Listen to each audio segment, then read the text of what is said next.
You're blocking my seat. Kim Tae-jin looked up from his whiskey. The woman standing before him was stunning. Dark skin glowing under the club lights, natural hair in perfect coils, wearing a simple black dress that somehow outshone every designer outfit in his VIP section. But more striking than her beauty was her audacity. No one spoke to him like that, ever. Do you know who I am? His voice was ice. Should I care? She crossed her arms, completely unimpressed. His men tensed, hands moving toward concealed weapons. But Tae-jin raised a hand, stopping them. This woman, this bold, fearless woman, had just done something no one had managed in 5 years. She'd made him feel something, curiosity, interest, a spark of life in his dead soul. What's your name? Maya Johnson, and you're still in my seat. A dangerous smile tugged at his lips. I own this club. Every seat is mine. Then I guess we'll have to share. She sat down next to him without waiting for permission, grabbing his whiskey and taking a sip. You look like you need better company anyway. These plastic dolls around you are boring. Tae-jin's blood stirred. For the first time in 5 years, he felt alive. The next day, Tae-jin sat in his office with his men. Boss, the woman from last night, should we handle her? Tae-jin's second-in-command, Min-ho, stood in his office with that look. The look that meant, should we make her disappear? Under normal circumstances, yes. Anyone who disrespected him paid with blood. But Maya Johnson wasn't normal circumstances. No.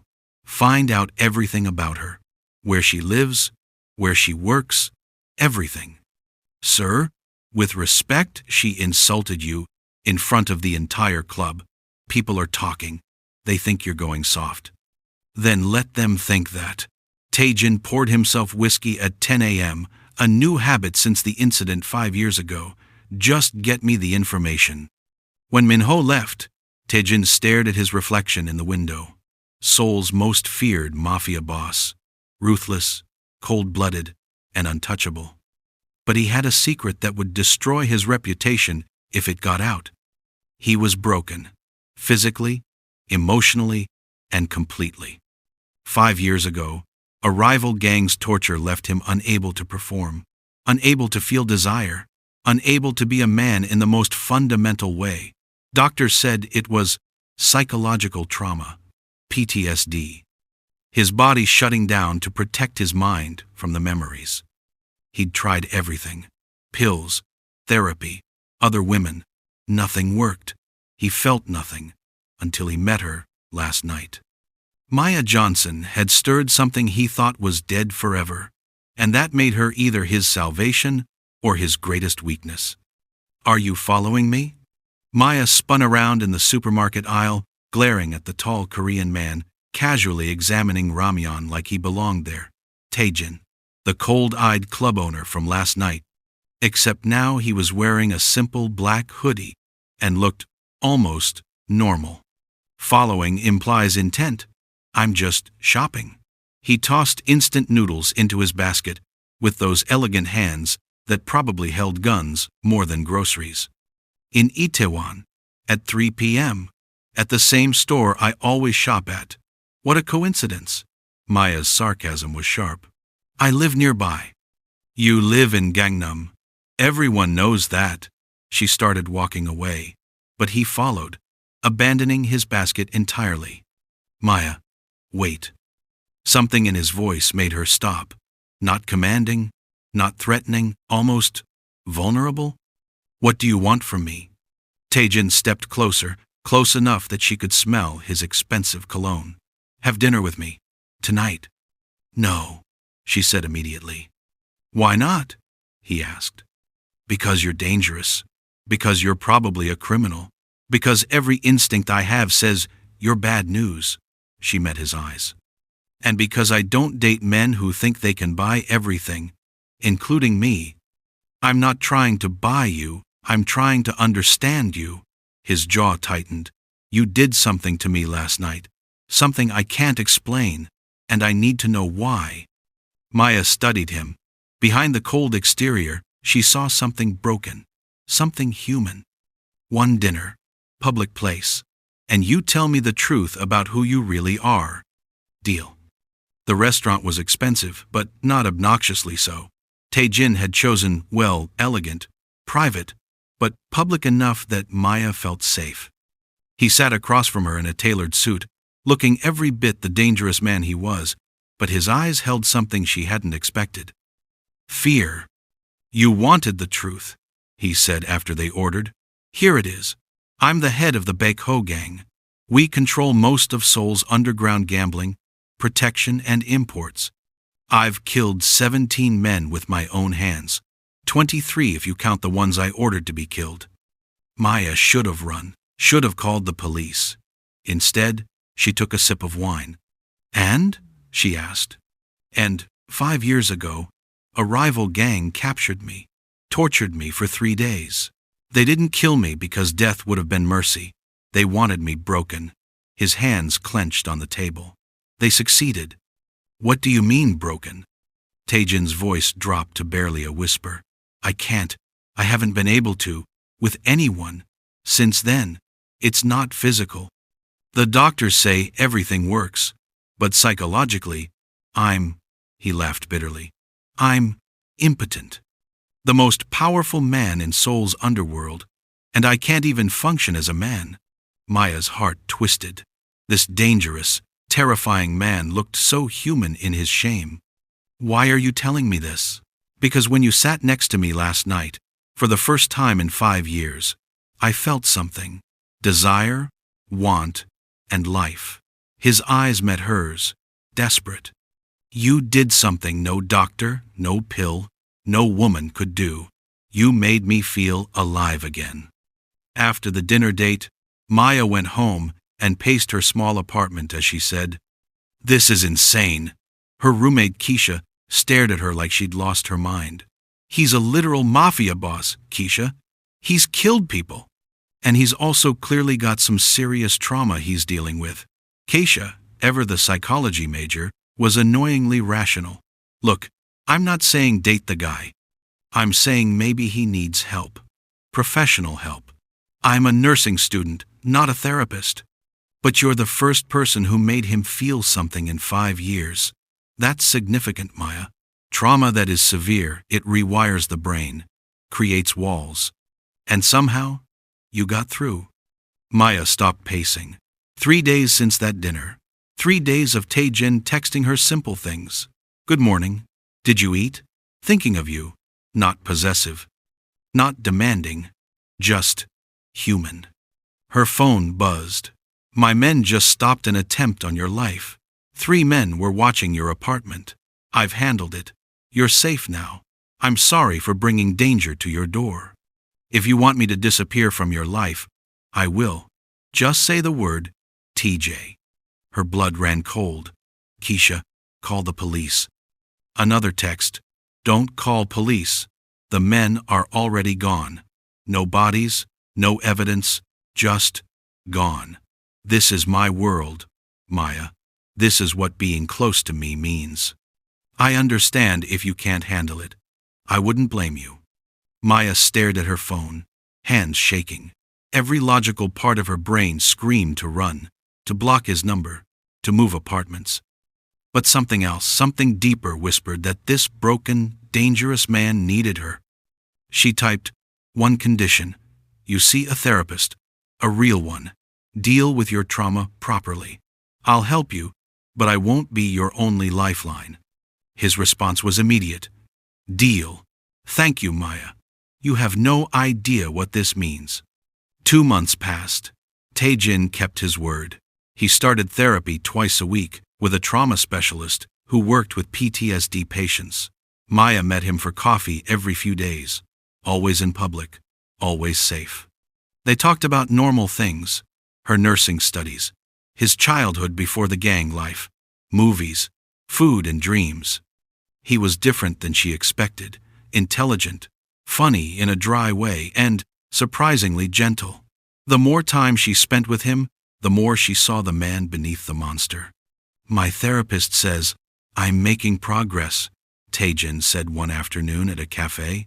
She thinks the impotence was my body's way of protecting me, shutting down intimacy, because intimacy means vulnerability, and vulnerability almost got me killed.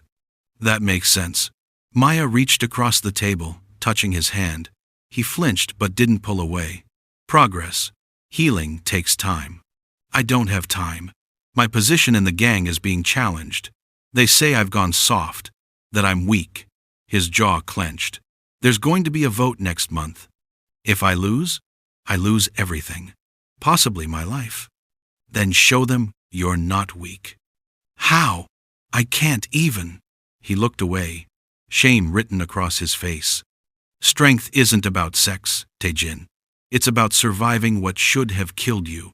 It's about getting help instead of suffering in silence. It's about being vulnerable enough to change. She squeezed his hand.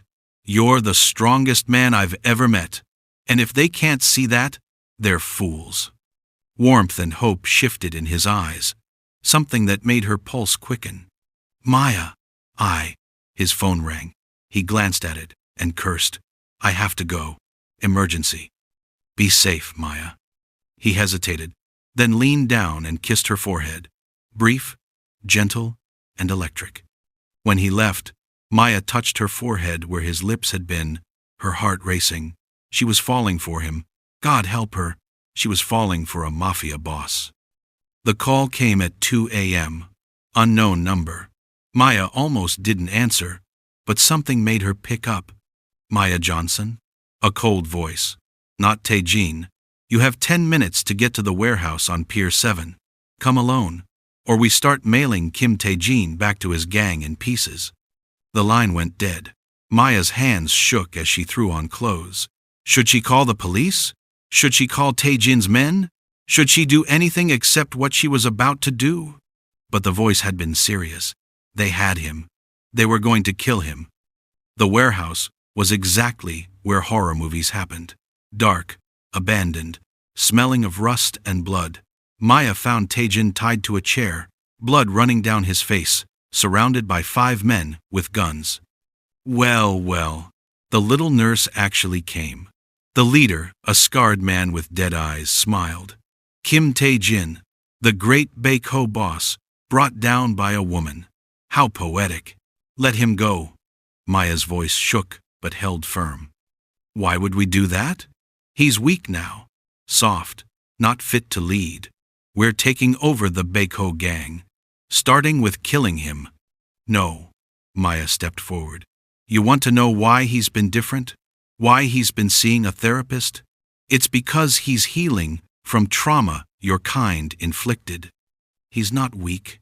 He's surviving. And that takes more strength than any of you will ever have.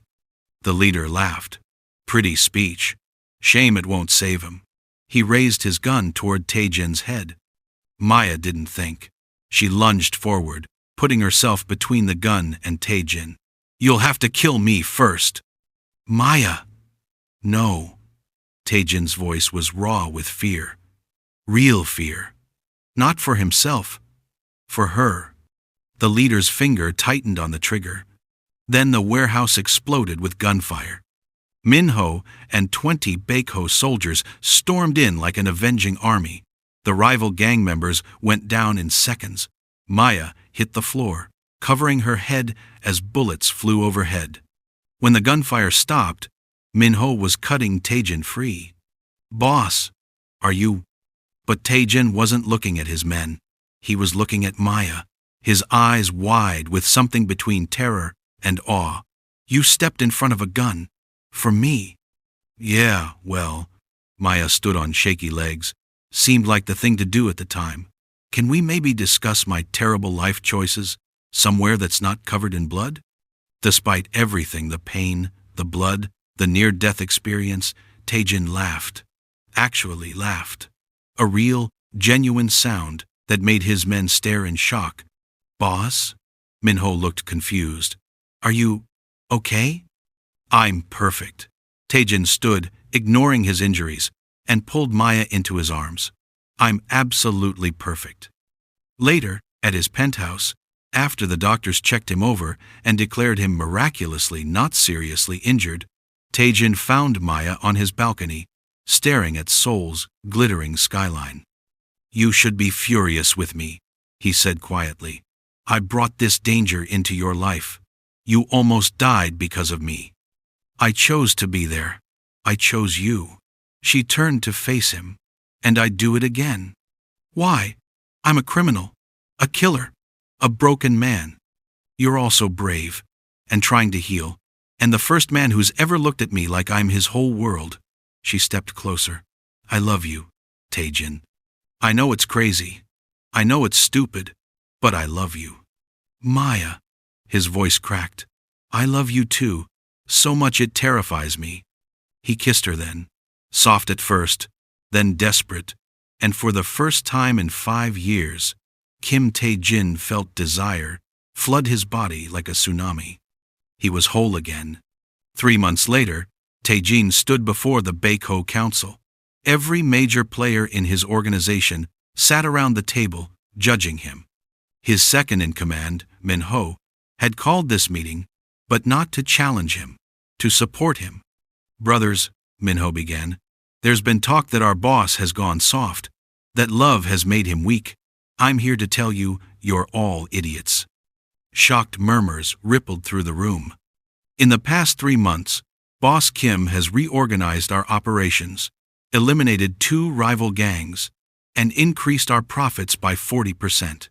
He's been sharper, more focused, more strategic than ever. Why? Because he's not carrying his trauma anymore. Because he got help. Because he found something worth fighting for beyond just survival." Tae-jin stood. "I won't lie to you. I was broken. What happened 5 years ago nearly destroyed me. But I'm not ashamed of getting help.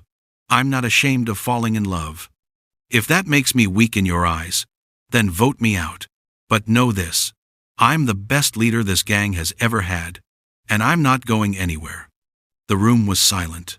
Then, one by one, every man stood and bowed. Respect, loyalty, and acceptance. Manhood grinned. "All in favor of Boss Kim remaining our leader?" Every hand raised. Later, Tae-jin found Maya at her apartment, studying for finals. He had a small box in his pocket and a speech prepared. But when she looked up at him with those warm eyes, all his carefully chosen words disappeared. "Marry me." Maya blinked. "What?" "I know it's fast. I know it's crazy. I know I'm a criminal and you're a nurse, and we make no sense on paper. But you saved my life in every way a person can be saved. So marry me. Please." Maya's eyes filled with tears. "You're right. This is crazy. We've only known each other 5 months. You're literally in the Mafia.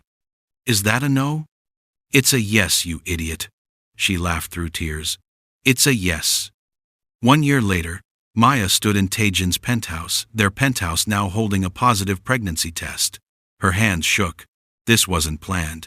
She was still finishing her nursing degree. He was still running a criminal empire.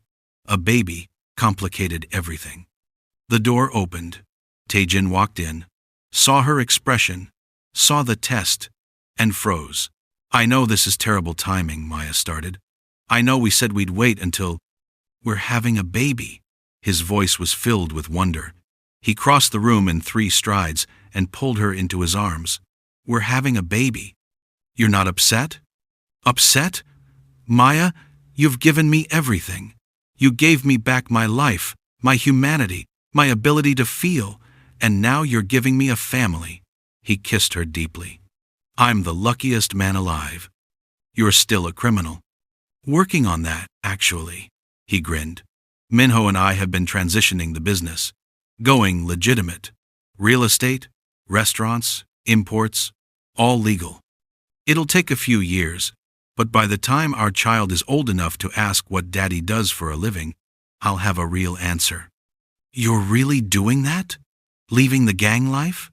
For you, for our baby, for the future we're building." He placed his hand on her still flat stomach. "I want to be a good father, a good husband, a good man." And I can't be any of those things if I'm still running an empire built on violence. Maya's tears spilled over. I love you so much. I love you more. He kissed her forehead, her cheeks, her lips. Thank you for not running away when you saw the monster. Thank you for seeing the man underneath. Thank you for saving me. We saved each other, Maya whispered. And she was right. Kim Tae-jin had given her a love deeper than she'd ever imagined. And Maya Johnson had given him something even more precious. She'd given him back his humanity, his heart, and his life. The broken mafia boss and the bold black woman who healed him. It shouldn't have worked. But somehow, impossibly, it was the most perfect love story Seoul had ever seen. The moral lesson of this story is that trauma doesn't make someone unworthy of love. It makes them human. True strength isn't about never breaking. It's about having the courage to heal.